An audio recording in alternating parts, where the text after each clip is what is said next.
सारी टीम कमरे में बैठी कॉफ़ी पीने में मसरूफ़ थी। वो आज सुबह ही कोटियों पहुंचे थे।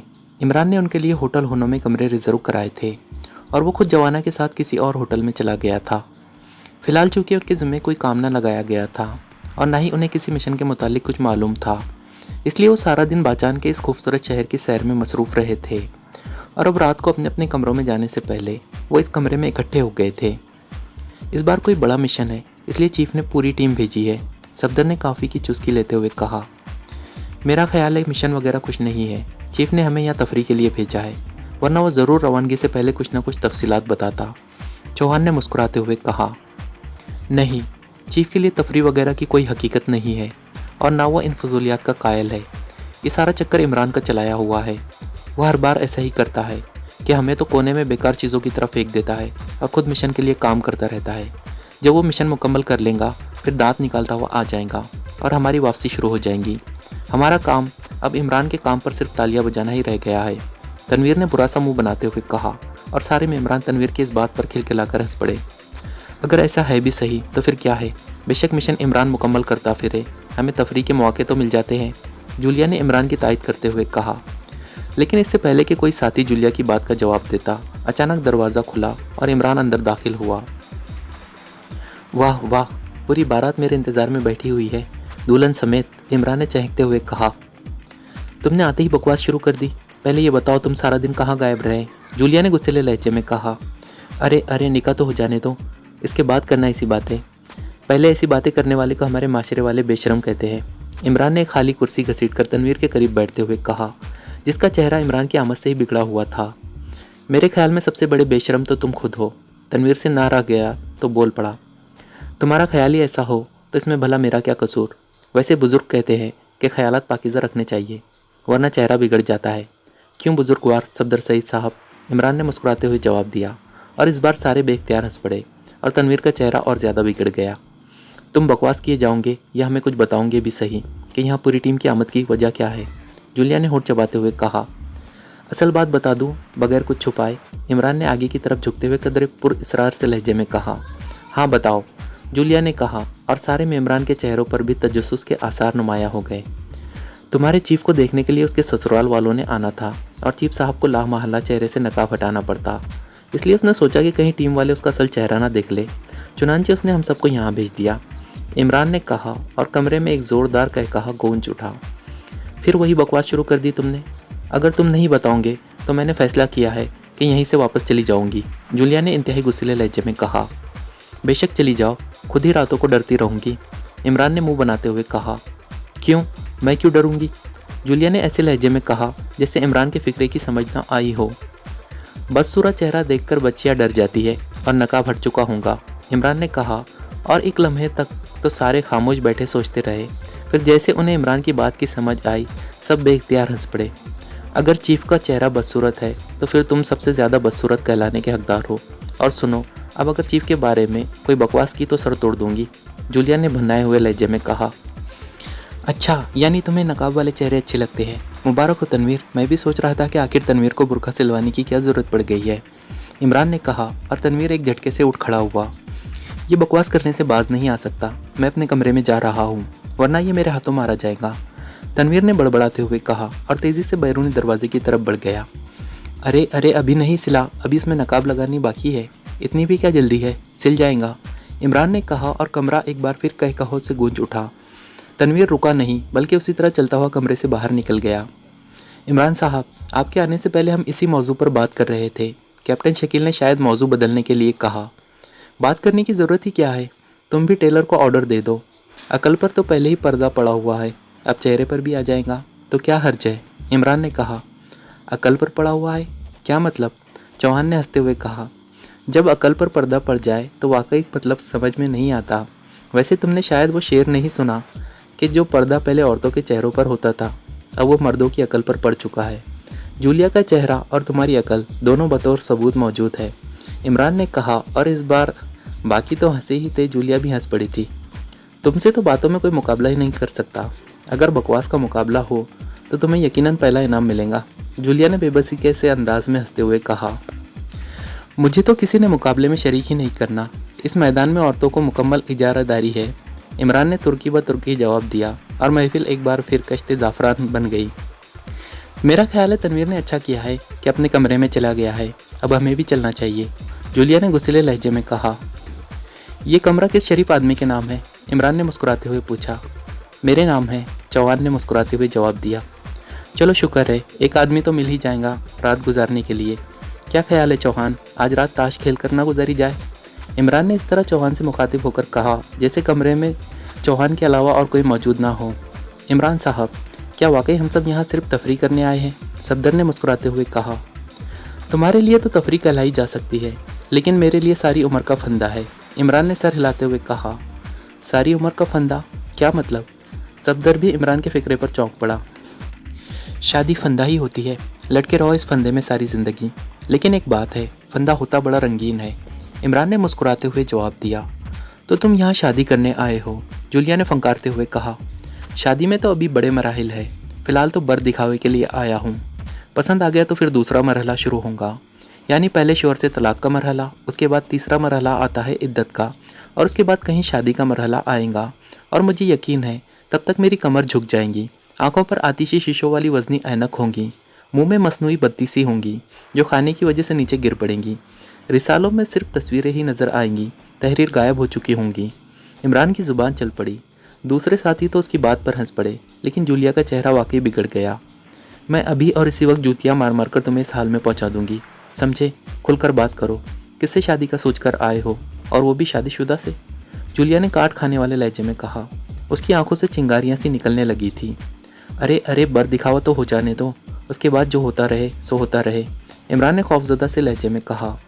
इमरान साहब, क्या वाकई आप संजीदगी से ये बात कह रहे हैं? सफदर ने कहा। यार, शादी से पहले तो वाकई आदमी संजीदा नहीं होता, वो तो बस उसे दिलचस्प शुगल ही समझता रहता है, लेकिन शादी के बाद संजीदगी एक ऐसा कंबल बन जाती है कि फिर वो कंबल को छोड़ना भी चाहे तो कंबल उसे नहीं छोड़ता।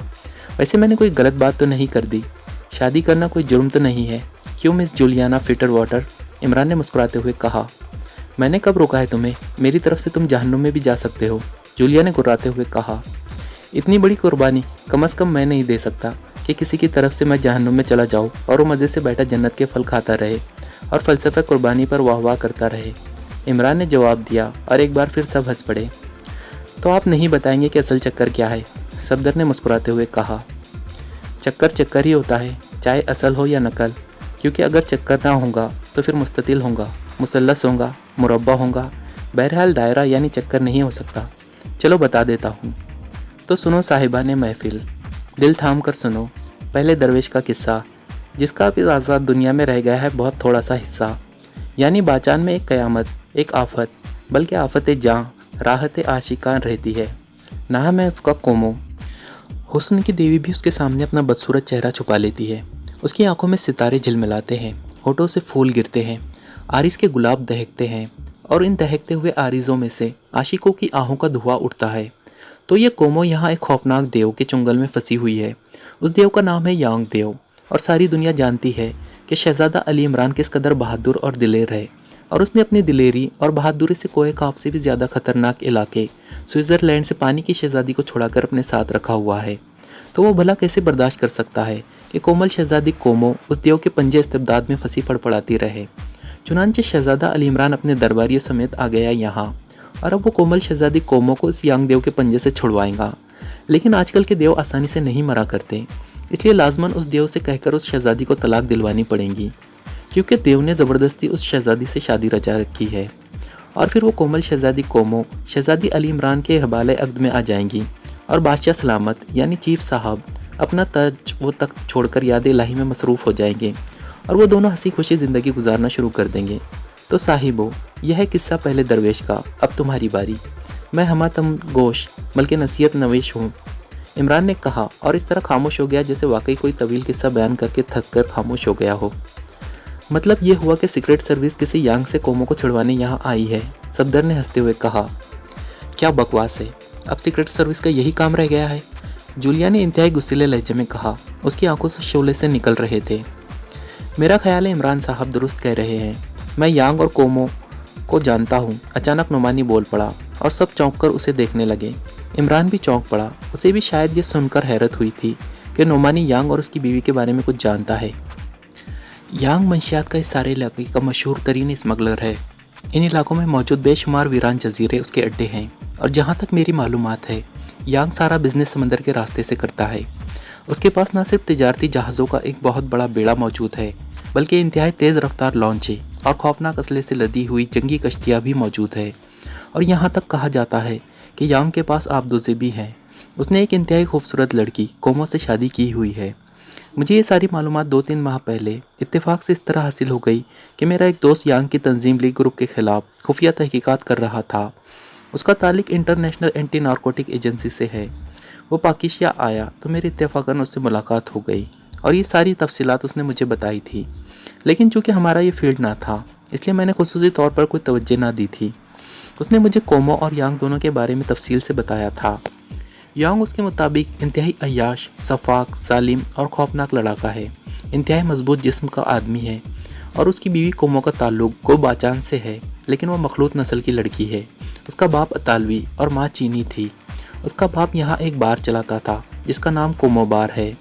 कोमो बेपनाह हसीन और खूबसूरत होने के साथ साथ मार्शल आर्ट के तकरीबन हर शोबे में महारत रखती है। निशानाबाजी में वर्ल्ड चैम्पियन है, बेहद ज़हीन भी है और अब तो पूरी दुनिया में ये खुलेआम कहा जा रहा है कि यांग जो आज तक किसी को खातिर में ना लाता था, अब कोमो से दबने लगा है। कोमो इस पर हर लिहाज से हावी होती जा रही है। नोमानी ने पूरी तफसील बताते हुए कहा। तो अब बात खुल गई कि इस बार हमारा मिशन मंशियात की तंजीम लीग ग्रुप के ख़िलाफ़ है। सफदर ने होठ चबाते हुए कहा। लीग ग्रुप कोई छोटी तंजीम नहीं है, बल्कि माफिया की टक्कर की तंजीम है। वो इतनी आसानी से ख़त्म नहीं हो सकती, नोमानी ने जवाब दिया। तुम्हारे दोस्त ने उसके हेडक्वार्टर के बारे में भी कुछ बताया था? इमरान ने इस बार इंतहाई संजीदा लहजे में पूछा। नहीं, मैंने चूँकि उसके इस मौजू में कोई खुसूसी दिलचस्पी ना ली थी, इसलिए हेडक्वार्टर के बारे में कोई बात ना हुई। हाँ, एक बात और मुझे याद आ गई है। मेरे दोस्त ने मुझे बताया था कि उसकी इंक्वायरी में एक जजीरे जोटान का नाम उभर कर बहुत सामने आया है और अफवाह यह है कि जोटान में लीग ग्रुप का अगर मेन हेडक्वार्टर नहीं तो बहरहाल सेकंड हेडक्वार्टर ज़रूर है। उसने मुझे बताया था कि उस जजीरे के हिफाजती इंतज़ामात इस कदर सख्त है कि शायद एक्रीमिया जैसी सुपर पावर भी उसके अंदर दाखिल ना हो सके। कुछ ऐसी ही बातें की थी उसने, नोमानी ने जवाब देते हुए कहा। तो तुम उस कोमो से शादी करने यहाँ आए हो? मैं कोमो और तुम दोनों को एक ही कब्र में दफन कर दूंगी, समझे? शादी ही करना है तुमने तो किसी ऐसी लड़की से करो जिसका जराइम की दुनिया से कोई ताल्लुक़ ना हो। जूलिया ने इंतहाई खुश्क लहजे में इमरान से मुखातिब होकर कहा। जहाँ तक लफ्ज़ ताल्लुक़ का ताल्लुक़ है, ये लफ्ज़ दोनों मायनों में इस्तेमाल होता है, जराइम की दुनिया से भी और जराइम की दुनिया के ख़िलाफ़ जद्दोजहद करने वालों से भी। अब तुम खुद सोचो, अगर जराइम की दुनिया के ख़िलाफ़ जद्दोजहद करने वाली पानी की शहज़ादी मुझे प्यासा ही रखे तो फिर लामहला मुझे जराइम की दुनिया की तरफ रुजू तो करना ही पड़ेगा। इमरान ने बड़े संजीदा लहजे में वजाहत करते हुए कहा। तुम रुजू करके तो देखो, मैं तुम्हारे चेहरे पर तेज़ाब फेंक दूंगी, मैं तुम्हें गोलियों से उड़ा दूंगी। नॉनसेंस, अहमक, न जाने किस मिट्टी से बने हुए हो तुम। खबरदार आइंदा जो मुझसे बात की। जूलिया ने इंतहाई गुस्से से भड़कते हुए लहजे में कहा और एक झटके से उठ खड़ी हुई। उसकी आंखों से वाकई शोले से निकल रहे थे। अरे अरे मिस जूलिया, आप बैठे। ये इमरान जानबूझकर आपको गुस्सा दिलाता रहता है। मुझे एक बार कह रहा था कि गुस्से के वक्त मिस जूलिया जगमगा उठती है। सफदर ने जल्दी से जूलिया का हाथ पकड़ते हुए कहा। मैंने गलत कहा था? क्यों? इमरान ने बड़े मासूम से अंदाज में सफदर से कहा। नॉनसेंस। जूलिया का गुस्सा यकलख्त गायब हो गया और वो बेख्तियार हंस पड़ी। उसके नॉनसेंस कहने का अंदाज़ ऐसा था कि इमरान का हाथ बेख्तियार सर की तरफ चला गया। इमरान साहब, प्लीज़, अब जबकि बात खुल गई है तो आप भी मज़ीद वजाहत कर दें ताकि हम अपने तौर पर भी इस मिशन के बारे में कोई प्लानिंग कर सके। क्या वाकई हमारा मिशन लीग ग्रुप के ख़िलाफ़ है? सफदर ने इमरान से मुखातिब होकर कहा। तुमने इस कमरे को चेक कर लिया है? इमरान ने यकलख्त इंतहाई संजीदा लहजे में कहा और जूलिया समेत सारे साथी बुरी तरह चौंक पड़े। हाँ, मैंने चेक किया है गायकर से, चौहान ने जवाब दिया, क्योंकि कमरा उसका था। तो सुनो, मुझे मालूम ना था कि नोमानी को इस बारे में कुछ मालूमात हासिल है। बहरहाल हमारा असल मिशन मंशियात के ख़िलाफ़ नहीं है, बल्कि इस बार हमारा मिशन यहूदियों की सबसे बड़ी और सबसे भयानक तंजीम वाटर पावर के ख़िलाफ़ है। इमरान ने इंतहाई संजीदा लहजे में कहा और फिर उसने तफसील से हाशिम खान के हेड में जाने से लेकर हाशिम खान के कागजात से मिलने वाली तफसील और उसका पूरा तज्जिया उनके सामने बयान कर दिया। ओह, इस कदर खौफनाक मंसूबा! कमरे में मौजूद तकरीबन हर मेंबर का मुंह फटा हुआ था और हैरत की शिद्दत से आंखों की सफ़ेदगी बढ़ गई थी। यूँ लग रहा था जैसे उन पर किसी ने जादू कर दिया हो। ये फिक्र अभी सफदर ने सहमे हुए लहजे में कहा था। हाँ, मुसलमानों के खिलाफ ये शायद तारीख का सबसे भयानक मंसूबा है, करोड़ों अरबों अफराद की बैक वक्त हलाकत का मंसूबा, मुसलमानों के मुक़द्दस तरीन मकामात के ख़िलाफ़ बनाया जाने वाला जहरीला तरीन मंसूबा। और मैंने फ़ैसला किया है कि हर उस आदमी को ज़िंदा दफन कर दूंगा जिसका इस मंसूबे से मामूली सा ताल्लुक़ भी होगा। इमरान ने इंतहाई जज्बाती लहजे में कहा और सब मेंबरों ने इस तरह सर हिला दिया जैसे वो इमरान की मुकम्मल तायद कर रहे हो। मेरे यहाँ आने का असल मकसद यांग से वाटर पावर के हेडक्वार्टर के बारे में तफसीलात हासिल करना है। कोमो वगैरह की तो बहरहाल कोई हैसियत नहीं है। चीफ को इत्तला मिली थी कि यांग ने मेरे खात्मे के लिए कोमो को एक ग्रुप बना दिया है और कोमो अपने ग्रुप समेत मेरे खात्मे के लिए पाकिस्तान आ रही है। चुनांचे चीफ ने फ़ौरन ही पाकिस्तान से रवानगी का हुक्म दे दिया क्योंकि वो नहीं चाहता था कि हम कोमो ग्रुप के चक्कर में उलझकर मज़ीद वक्त ज़ाय करें। इमरान ने कहा, मैं इस चुड़ैल का खून पी जाऊँगी, मुझे बताओ कहाँ है वो कोमो।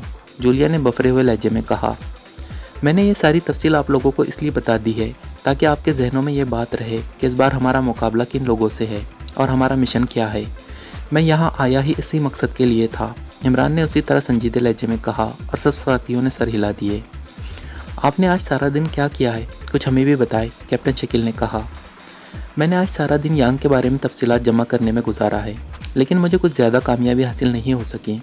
सिर्फ इतना मालूम हुआ है कि यांग का महल तो होक्किडो में है, लेकिन वो वहाँ रहता नहीं और ये किसी को मालूम नहीं कि यांग दरअसल कहाँ रहता है। मुझे भी जजीरे जोटान के बारे में मालूमात मिली है कि वहाँ उसके असले का बहुत बड़ा ज़ख़ीरा है और वहाँ से ही ली ग्रुप को असला तकसीम होता है। चुनांचे मैंने यांग को बिल से बाहर निकालने का एक मंसूबा बनाया है कि हम इस जजीरे पर हमला करें और उसे तबाह कर दें। इस तरह यकीनन यांग बौखला कर सामने आ जाएगा और फिर हम उस पर हाथ डाल सकेंगे। इमरान ने जवाब दिया, वेरी गुड, वाकई बहुत अच्छा मंसूबा है। कहाँ है ये जोटान? जूलिया ने खुश होते हुए कहा और इमरान ने जेब से एक नक्शा निकाला और उसे उनके दरमियान में इस पर फैला दिया और फिर उन्हें जोटान के महल वकू की निशानदही करने लगा। जैसा कि नुमानी ने बताया है, मुझे भी यही इत्तलात मिली है कि इस जजीरे के गिर्द इंतहाई सख्त तरीन हिफाजती इंतज़ामात हैं, इस कदर सख्त कि वाकई इस जजीरे में कोई आदमी आसानी से दाखिल नहीं हो सकता। लेकिन इसके लिए मैंने एक मंसूबा बनाया है और मुझे यकीन है कि आज रात मेरा ये मंसूबा आसानी से मुकम्मल हो जाएगा और कल मैं जजीरे जोटान में मौजूद होऊंगा। और वो मंसूबा ये है कि मैं कोमो के साथ इस जजीरे पर जाऊंगा।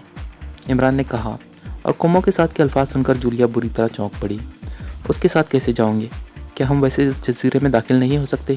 क्या ये जजीरा आसमान से उतरा है?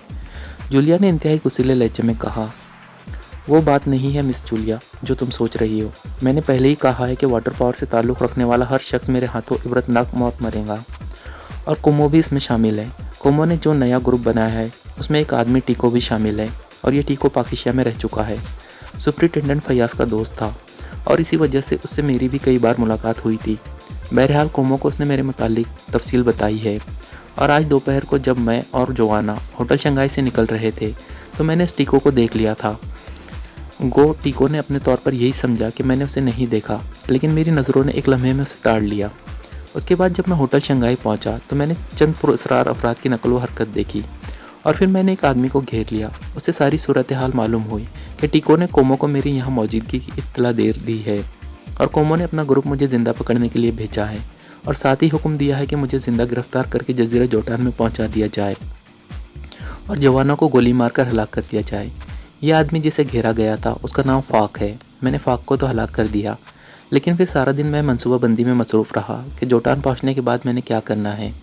कोमो के ग्रुप को मैंने डॉज दे दिया है। जवाना को भी मेकअप में अलहदा एक होटल में शिफ्ट कर दिया गया है और अब मैं यहाँ इसलिए आया था कि आप सबको ये तफसीलात बताकर डिस्कस कर सकूँ कि मेरे जोटान पहुँचने के बाद आप लोगों ने भी तैयार रहना है। मेरी कोशिश होगी कि किस तरह यांग को जल्द अज जल्द बिल से बाहर निकाल सकूँ। आज रात मैं खुद जानबूझकर गिरफ्तार होकर जोटान पहुँच जाऊँगा। 11:30 ट्रांसमीटर मेरे पास होगा। कोड 85 के ज़रिए मैं हिदायत तुम तक पहुँचाता रहूँगा। तुमने सुबह होते ही चाटक बाज़ार में वाक़ा एक होटल हनीमून जाना है। वहाँ काउंटर पर तुम जब प्रिंस ऑफ उडम का नाम लोगे तो तुम्हें एक आदमी तक पहुँचा दिया जाएगा। उस आदमी का नाम चौगान है। चौगान तुम्हारे लिए ज़रूरी असला और लॉन्चों का मुकम्मल बंदोबस्त कर देगा और तुम्हारे साथ जजीरा जोटान तक जाएगा, लेकिन तुमने फ़ौरी वहाँ हमला नहीं करना। मैं कोड 85 के ज़रिए तुम्हें हिदायत देता रहूँगा और मेरी हिदायत पर तुम लोगों ने आगे बढ़ना है।